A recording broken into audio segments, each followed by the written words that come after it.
everybody. You're listening and chatting with Candace. I'm your host, Candace Horbach. Before we get started on this week's episode, if you want to support the podcast, you can go to the show notes and I'll take you to our Patreon account. You get early access to episodes, live AMAs, and it just makes podcasting easier for us. This week, I can't believe the guest that we had. I kind of started following him on Twitter. He's a very controversial person. He definitely lives life how he wants.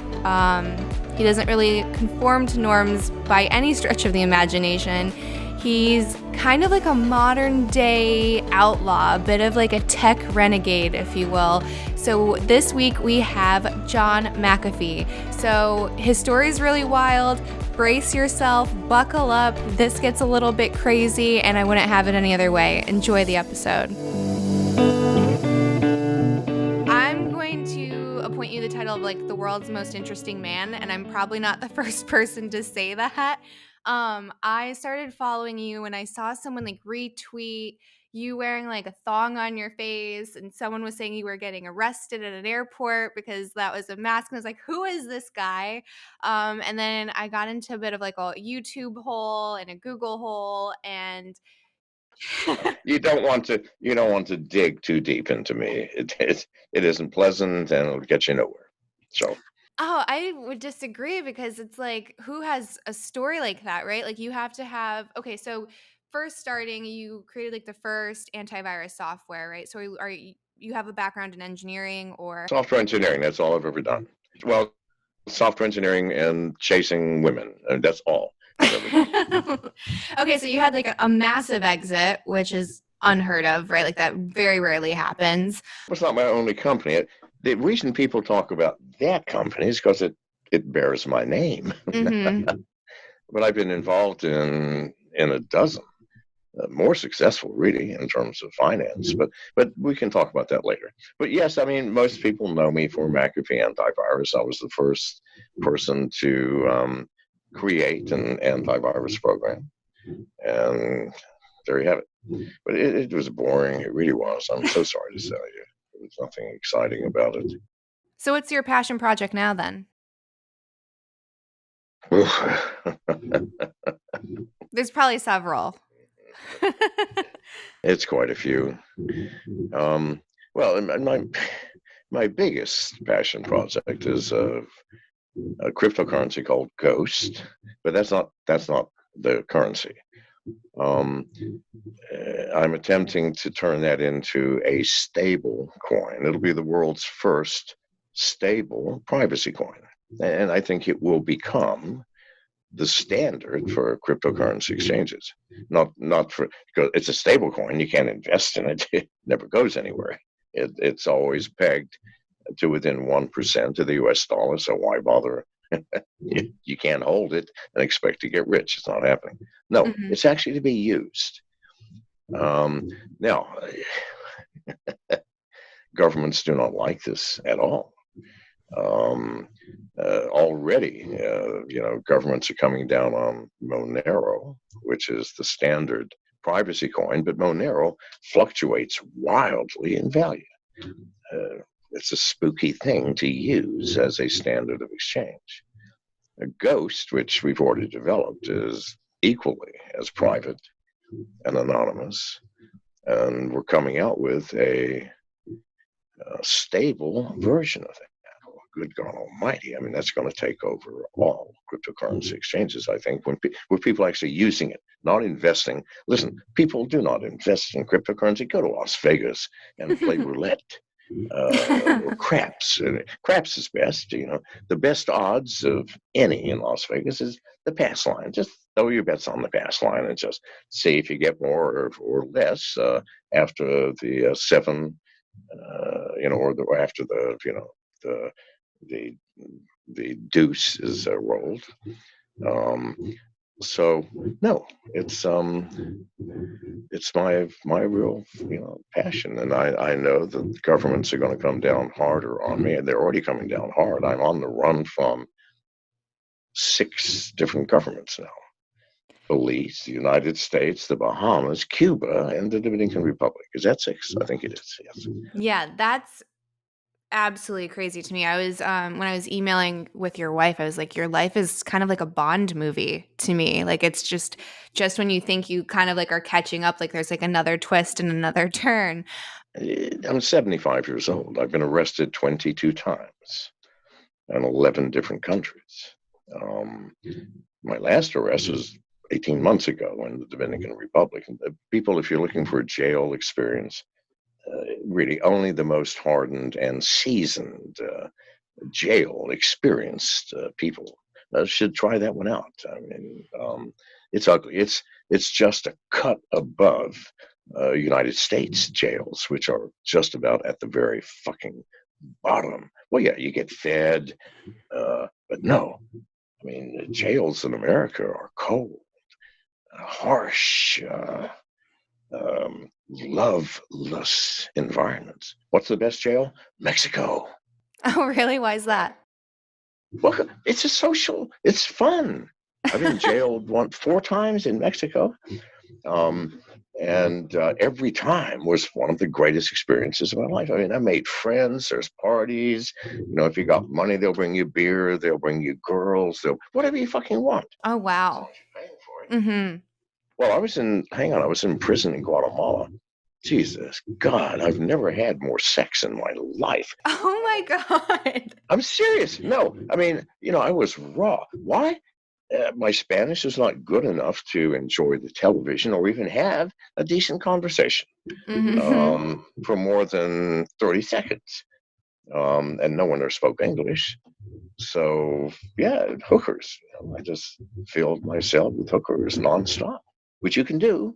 The guards will bring you anything you want if you've got the cash to pay for it. And the odd thing is, in most third world countries, if you've got the cash in your cell, nobody steals it. You might get stabbed, murdered, killed, raped, but they're going to steal your money. Doesn't happen. I don't know why. I don't really know. Hmm. Nevertheless, yeah. So it was a great experience. In fact, as soon as I got out of jail in Guatemala, December 2012 is when I met Janice, who was a working girl in Miami at that time, who came up to me and said, "Would you like this? Would you like that?" And I go, "Are you shitting me? I just want a nice cup of coffee. I mean, I have had more pussy than God in the past 2 months. So, no. So, yes, I've been arrested. I've been.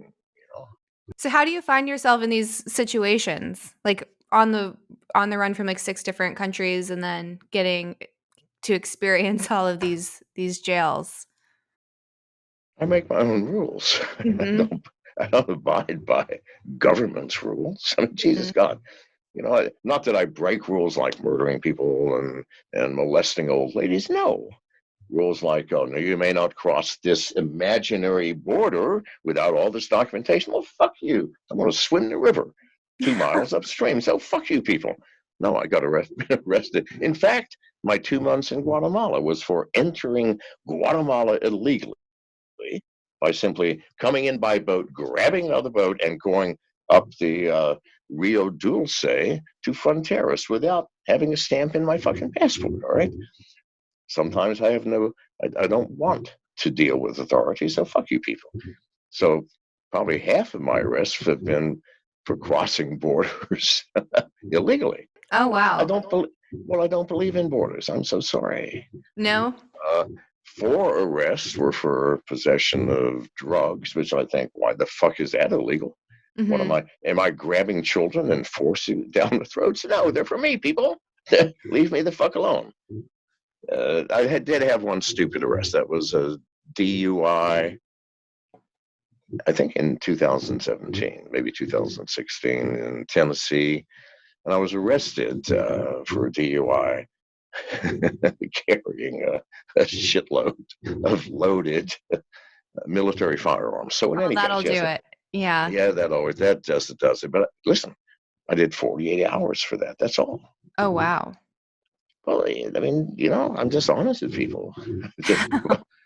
So I didn't know it was illegal because in Tennessee, you may legally have as many guns as you want, but you can't Mhm. have those guns and be drunk. Well, Right. Judge, nobody Mhm. told me that shit. All right, drunk driving is drunk driving. So they gave me a drunk driving charge and dropped the illegal possession of firearms while intoxicated charge. Well, fuck me. Wow. Holy shit. So you've self-admittedly like you tried lots of different drugs, and then you also like opened up like a Zen studio for a while. And where I'm like kind of tracing these back when it comes to like psychedelics, a lot of people say they have like a huge shift of perspective of reality and how they see things, and the same with a lot of people in spirituality. So would you say like those things have kind of created this persona and this kind of like I'm not going to abide by the rules kind of personality, or were you like that before? No, drugs don't do that to you. They really don't. I mean, see, drugs do not change your fundamental character. Mhm. They merely change your perceptions. Mm. There's a big fucking difference. If you are a shy, withdrawn personality and you drop LSD, I don't take all those old drugs anymore. I mean, the newer drugs, methylene dioxypyrovalerone, which was invented 15 years ago. I mean, the shit that came from China and Russia, it makes LSD and cocaine and methamphetamines look like baby aspirin. I'm sorry, people. But no, um, even that shit doesn't change you. It merely changes your perceptions. And now you're in a new reality with the same character. And most people are worse off because they don't have the tools. Mm. So if you're going to be changing your perception, you damn well at first better change your character and personality so that you may deal with whatever happens.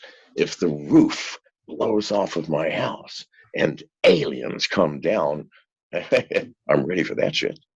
All right. So what would you say I your would. biggest shift was after you like did a bunch of drugs? I guess specifically, I was watching one video that said like you did like a bag. I don't know what a bag is of DMT, but something like way more than is recommended. It wasn't just DMT. See, that was back in, fuck me, I was 19. When was that? 1980 something.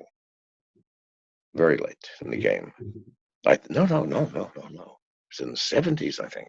Whatever it was. No. I mean, I was taking so many drugs, I was constantly drugged on something. LSD, morphine, heroin, marijuana, you fucking name it. I was never straight. I wasn't straight for 15 years. And so the DMT, in combination with God knows what else I had taken, sent me over for 2 months where I Mm. was totally oblivious to the reality around me. And I was struggling to put the world back together again because it Mhm. had shattered, literally, Mhm. it literally, like a mirror, shattered into a million pieces. That was reality.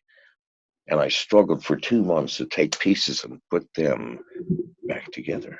Mhm. Now, there's still a shit load of pieces I could not find. Mhm. So I have some serious holes in my being Mm. and my relationship to the world around me. However, seems to function okay. I mean, it works. I've, built a bunch of companies. I've traveled everywhere. I don't know, slept with many thousands of women. Not that that's much to brag about, but keep in mind, my goal was simply two things: technology and women. So I have succeeded in my goals, have I not? No, I would definitely say, yeah, absolutely. So one of the other things that I guess you're known for is you made a run for president in the Libertarian Party. So Twice. twice. So first of all, can you explain what a libertarian is? Because I was reading like something like 50% of people misidentify it. I Um, have no clue. you Really, have I no. don't know. I have no interest in libertarianism. I use them because in order to run, all you do is pay $25 to be a member. I go, well, fuck, that's so easy. By the way, in 2016, I came in third. Mhm. Third. All right. This time, I paid no attention at all. I didn't even show up at the debates. One of them said, "Where were you?" And I go, "I don't know. I was drunk. I didn't feel like it." No, I didn't want to be president. Good God Almighty. Who does? President's got no power. None. I simply wanted to use the platform and that stage to say what I wanted to say and to a wider audience, which I did, and now I'm happy. So what was your message that you were trying to get across? How old are you? How old am I? 31. You're married. Yes. Do you have children? 1. How old? 9 months. Boy or girl? Boy. Name? No. No name? No, there is a name, but we don't say it publicly. Okay. So now, you brought no name into the world, either willingly or accidentally, Mm-hmm. by design or by chance. What do you want for no name to inherit as you raise him, and at the age of 21 goes off? It's too bright in here, so You're I fine. had eye surgery. Anyway, what is it that you want no name to inherit? What is it that you want for him? Can you tell me that? I feel like that's such like a loaded question, but I guess for the sake of like just time, I would say to have like a sense of curiosity and be like an independent thinker, which I don't think there's a lot of. So how do you get that? I don't know, you just have to instill like certain beliefs that you believe to be true and create like a sense of independence so that he doesn't become part of like this crowd that you see right now. It's like someone tells you this is the right way, and then you just see a herd of people move there without questioning. So I guess to be someone that questions things and not just take everything for face value, and then to do what makes him happy and not just chase money and Okay. societal You norms. use the word proper beliefs a few Mm-hmm. times in that discussion. Let me tell you what I think about belief. Do people who can see have to believe in sunlight? They can see it. Mm-hmm. Belief plays no part. Who needs to believe in sunlight? The blind. Mm-hmm. Only the blind. I would rather have Mr. Nameless come into the world with no beliefs whatsoever. None. So that he may see the world as it truly is. Because until you drop every belief that you have, what's right, what's wrong, what's good, what's bad, because you don't know. Mm-hmm. Even for you, you're not sure what's right and wrong. It changes, doesn't it, as you Totally. get older? Mm-hmm. Right. So, what belief do you think you're going to instill in Mr. Nameless? It's not going to be the right one for him, is it? Not No. necessarily, no. So, no. So I would say, Mr. Nameless, believe nothing ever. Mm-hmm. Nothing.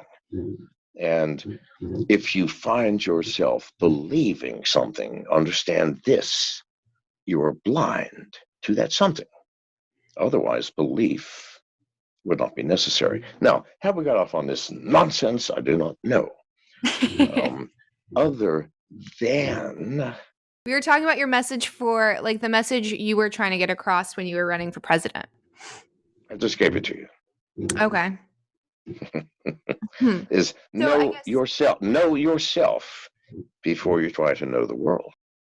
I totally agree with that 100%. I think most people and a lot of what we see today is a lot of people are avoiding getting to know themselves and like facing certain hard truths. So then they focus on problems elsewhere, or focus on other issues that make them kind of like, I guess, not focus on the issues at home. So how do you, how do you believe nothing when you are surrounded by media that's telling you one truth? If you assuming you send your kid to a public school or private school, and it doesn't really matter nowadays, like they also have certain truths that they're instilling, and then you have parents that are instilling another truth. So how do you go about just remaining neutral? I didn't say remain neutral at Is all. You What's should the difference? never be neutral.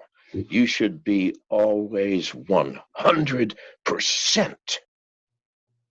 in all circumstances on the side of young Nameless. Do you understand? Mm. All right. So you then need not. Why should you listen to? Does school know Mr. Nameless? Have they shaken his hand? Have they listened to him as he awoke crying from a dream? Have they held Mr. Nameless in their arms? Have they? No. What the Mhm. fuck do they have to do with Mhm. Mr. Nameless? Mhm. Nothing. Only you, your husband, and those who have met personally Mr. Nameless. So why the fuck do you care what they're saying? No, I'm sorry. It sounds simplistic, It but it does, is. but kids are But it so is. malleable, right? So like, and I find a lot of kids can easily be more influenced by like peers and teachers than parents, just because like the parents aren't cool or anymore, and what do you know, right? So it's like, how do you create a buffer for that? You don't need to. No. The child's most influential time, every human's most Mhm. influential time in their life is the first 3 years of it, where Mm. they begin to understand what the reality is. I mean, for 2 weeks, Nameless didn't even recognize who you were, Mhm. right? Mhm. And then suddenly he did.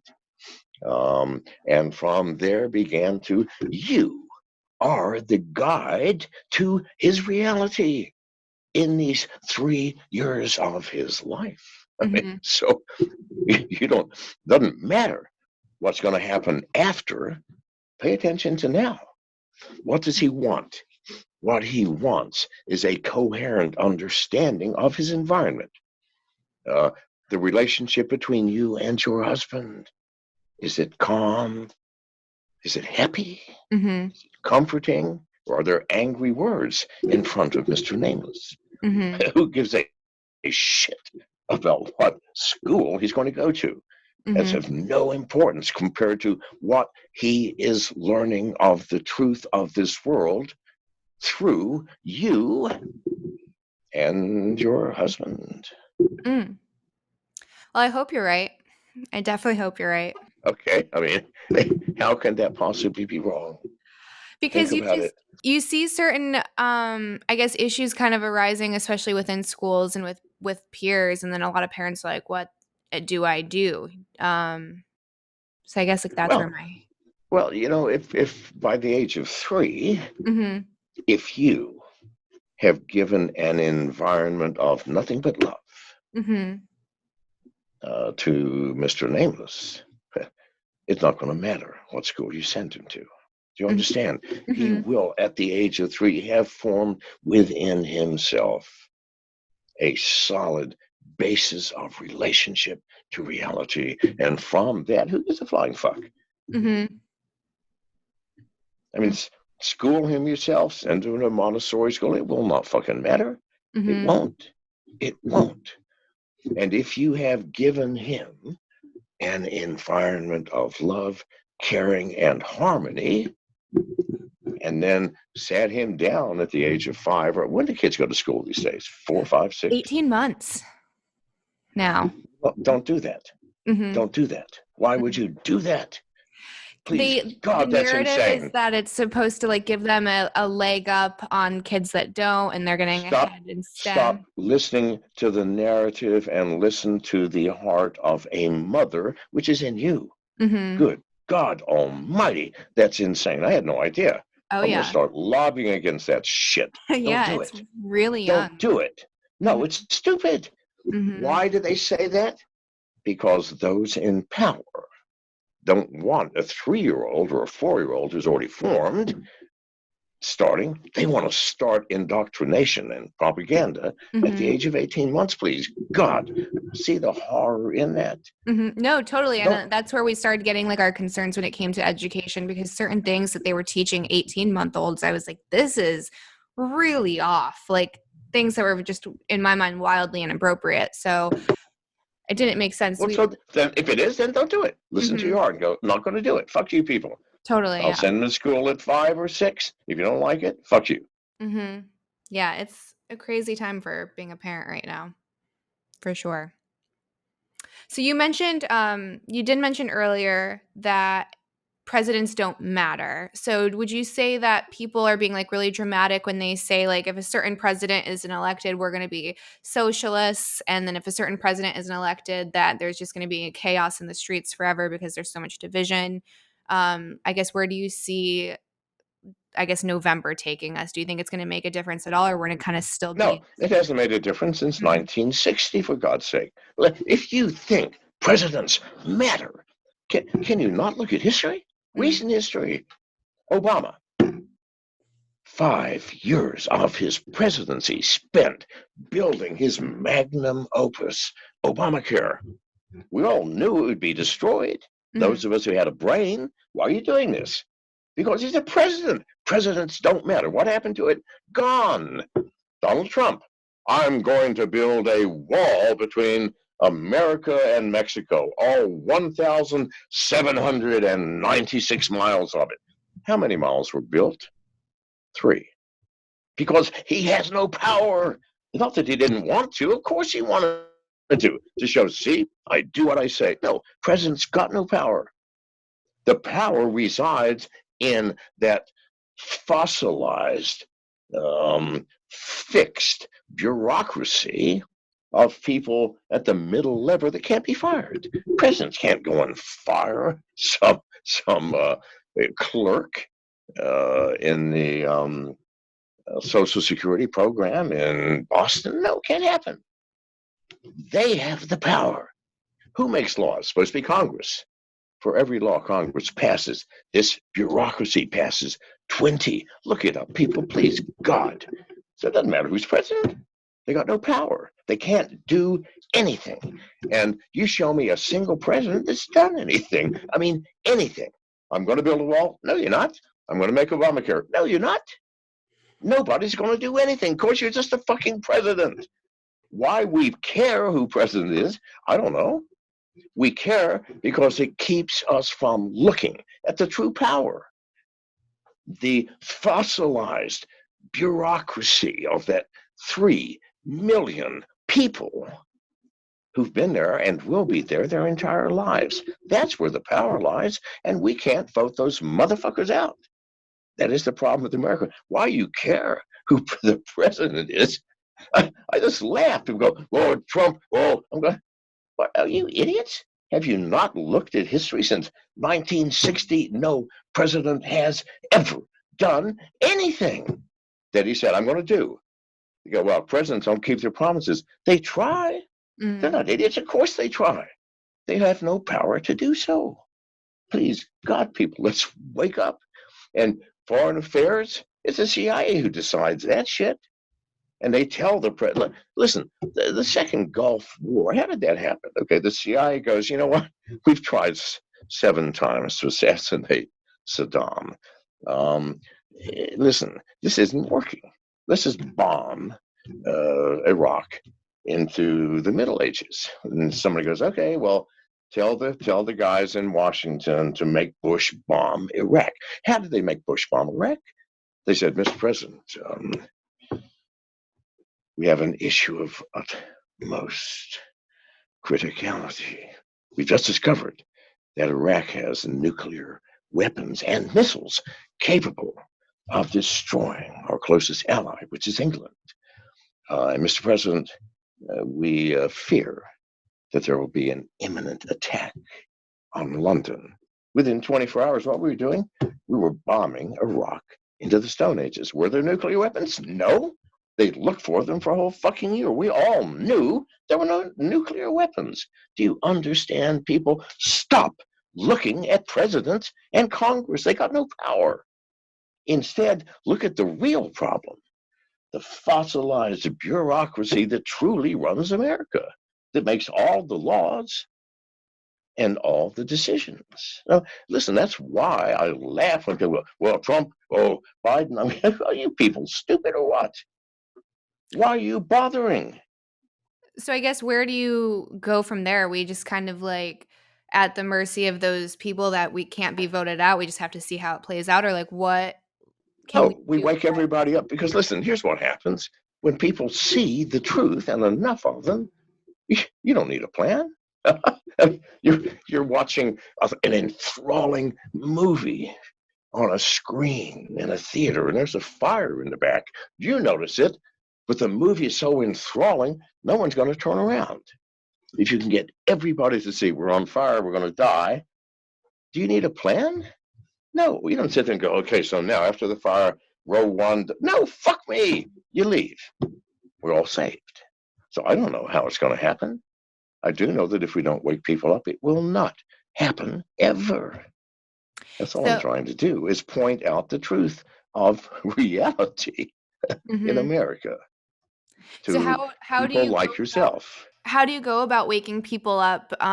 Especially, I find when people are really invested into something like emotionally, a lot of times like a number could be staring you in the face and you're like, oh, well, that's not actually real because of whatever. And they use their feelings to justify like a truth that they've been told. So how do you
So I think a lot of this that we're seeing like in the streets right now, it's almost like compounded obviously with everything that's happening with COVID. So some people are saying like this is strategized obviously for certain like elections, like certain people want everything down. Like what do you How can it not be? How can it not be strategized? There's no problem. Statistically, it's less deadly than the flu. What the fuck are we even talking about it for? I mean, So here's how the is that problem. still Why a don't you guys? controversial statement? Why is it controversial? You can look it up. No, I know. The flu killed 730,000 people last year. Can you not look this up? Diarrhea killed 5 times as many as COVID has killed in the same period of time. Can we not at least look it up? It's not controversial. These are statistics that are collected by every country in the world. Jesus God, people, wake up. COVID is not a problem. Stop wearing your mask. Stop social distancing. If you do not resist this nonsense, we're lost people. If you actually buy this crap, let me ask you something. We're in the middle of a pandemic. How many people that you know personally have died from this? 0. How many people that you know personally know someone personally who's died from this?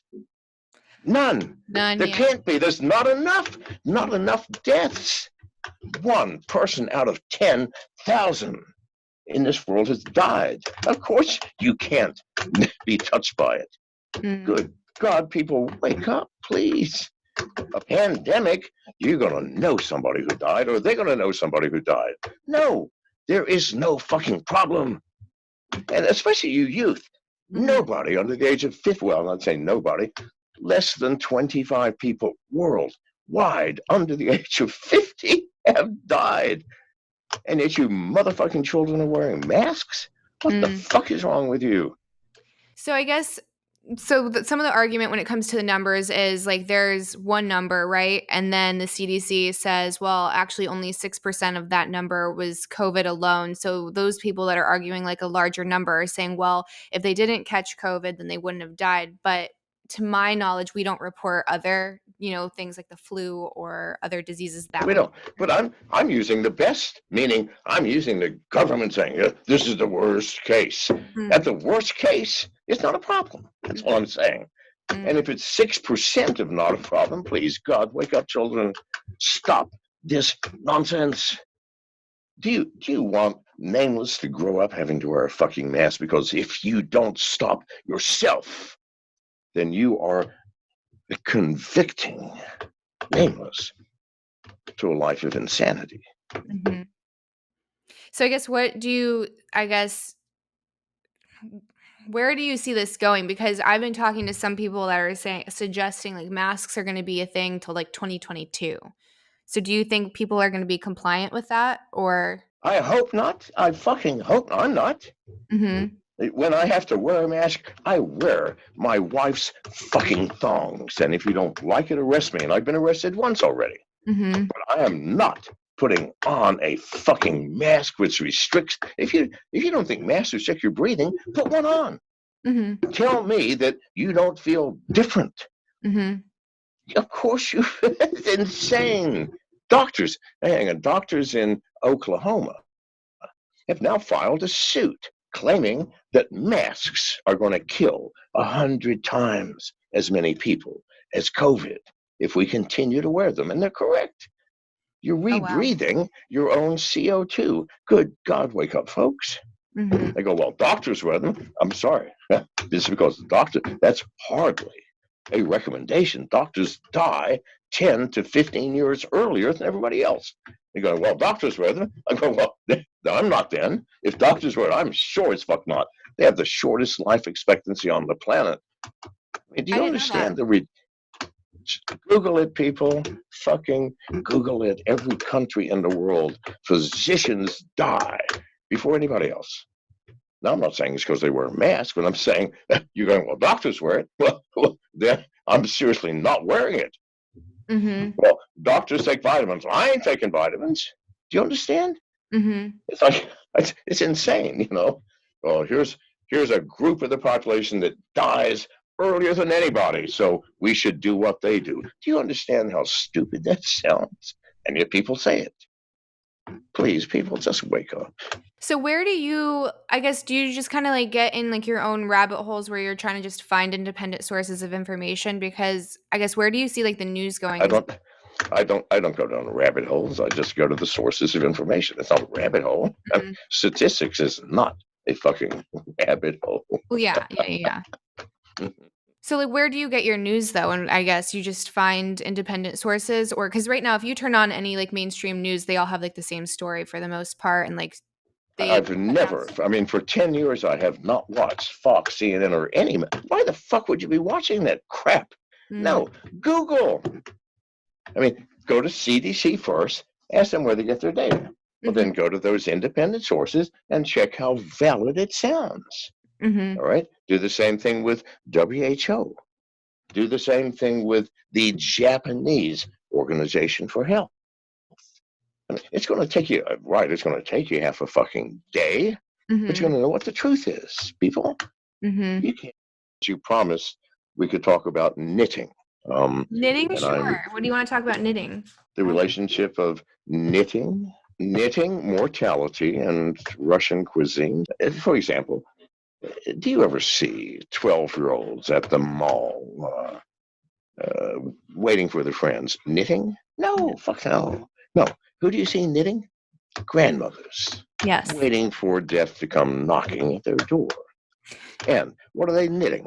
Well, they're knitting sweaters, shawls, socks, maybe, Mhm.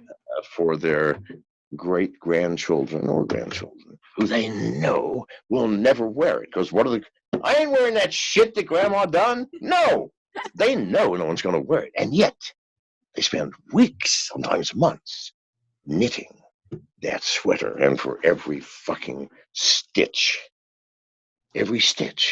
is a memory. while they're knitting, they're recalling every minute, hour, day of their life. So they're knitting their lives into this fucking sweater, which they know no one's going to ever wear. But they do it anyway. Why? Because death is coming. They know it's coming. It's the mortality. And what does this have to do with Russian cuisine, which is the crux of this entire fucking issue? Well, where do grandmas knit? Do they knit while at the store? Fuck no. They knit while the food is cooking. Now, Russian food like borscht, fuck me. That's a 10-hour job to make a good borscht. So, for 10 hours in the kitchen, Grandma is rocking and knitting her first kiss. The first time she touched a dick. The first time she got laid. Her first baby. Her first affair with someone who was not her husband. Her first job. Her first knockdown, drag-out fight with her drunkard husband. That's stitch number 16,000, right? We still not finished the goddamn sweater, right? So no. Why do you think Russian cuisine is sought after by every connoisseur of food on this fucking planet? Because if it is home fucking made, then Grandma knows, since no one's ever going to wear this fucking sweater, I will fuck with you because you're going to eat this food, which is also a piece of my life as much as every fucking knit and curl in this goddamn sweater. So now, I think that says everything you need to know about life. Is there any other questions? No, I'll be unpacking that for the rest of the day. I'm gonna have to just play that on loop for a little bit. The last thing I kind of wanted to talk about, I wanted to talk about your privacy coins. We mentioned it at the very beginning of the episode. So what's like the difference between a privacy coin and crypto? I always thought privacy coin is part of crypto. It is okay, crypto is the world of cryptocurrency. Mm-hmm. And there are over 30,000 different coins. Bitcoin is one, but Ethereum is one, and so on. Mm-hmm. Everybody talks about Bitcoin, which because it was the first. Mm-hmm. Bitcoin is not private, not secure. Oh, it's not. Oh, fuck me. If I send you $4 or $5 in Bitcoin, or you send me, forever after, I can look in your wallet and see how much you have, where it comes from, and where it goes. I had no idea. That's the problem, see? Everybody's going, invest in this. People don't understand what the fuck they're investing in. I'm sorry. So now, no, it's like if a plumber comes to your house to fix your sink, and you write them a check for $40, and they then,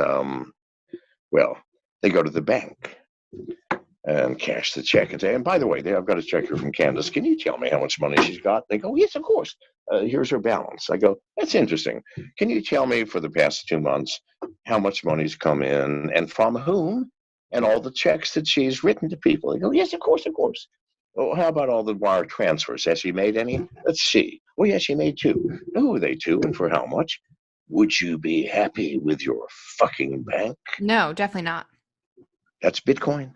So now, I've been saying for 6 years, Bitcoin is dead, except in the minds of the stupid, including Wall Street, apparently.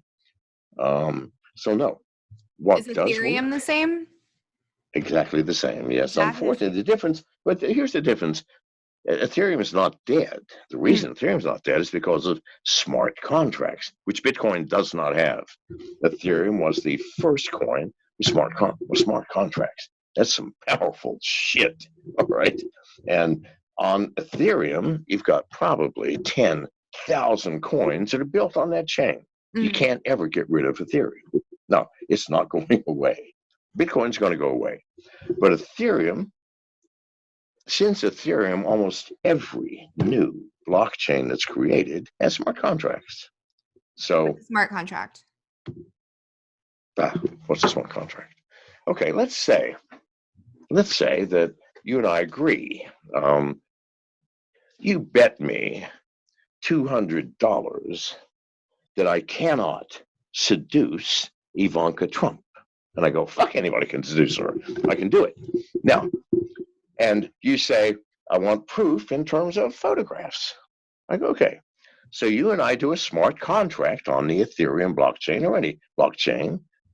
And the smart contract says, okay, both of you have put in $200 for this bet. Now, as soon as a bunch of people look at the pictures that John McAfee fucking Ivanka, then John gets the bet.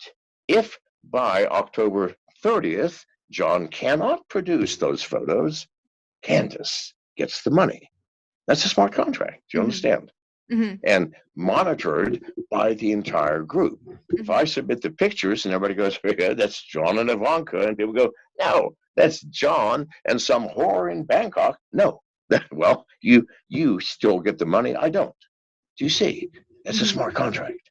The money stays in that contract, cannot be changed by anyone until the consensus of the community goes, yeah, that looks like it's true. Or I bet you that the Dow will reach 50 million by December. Well, it's the easy thing.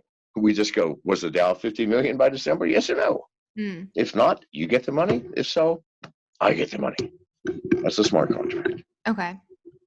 So I guess, do you see, I guess the issue with crypto right now is like, there's not like a lot of ways to use it. Or no? I am so sorry. No, tell me. That is the most incorrect thing you stated. Okay, so well, next to the fact that you might be thinking about sending Nameless at the age of 18 months some fucking school, all right? But let's disregard that because I don't think you will do that. You look smarter than that.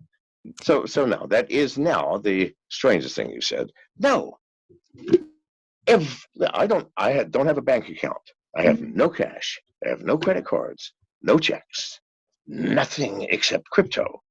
I have bought houses, cars, bulletproof vests, shoes, pizzas. What else? A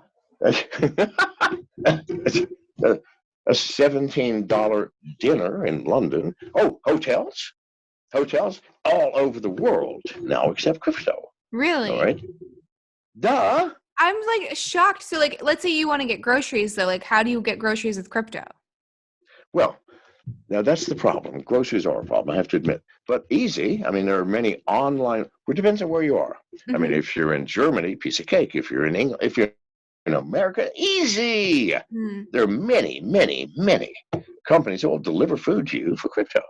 Now, if you're in Bucharest, that's a problem. But I'm not in Bucharest. I'm in a place where I can buy food with crypto, and it's delivered to my doorstep the next day. Like my booze, like my guns, bulletproof vest, you name it, there's nothing. So I have not had.